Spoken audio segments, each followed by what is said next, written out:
Ето едно Iveco от най-големите за ремонт на шасито. Ето от натоварване как се е сцепило тук. Гредичките на фургона са се скъсали отгоре.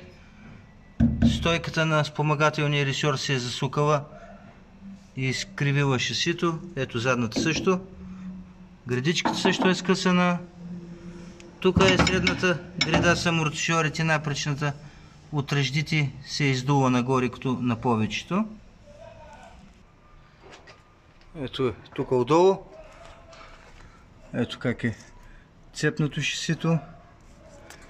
Тук от другия край също отгоре се е изцепило. И всичките нитови се пробиват. Всичките тръби се махат, изхвърлят се. Гредата средната с амортисьорите се примахва. Така. И се слагат нови тръби с ново шаси.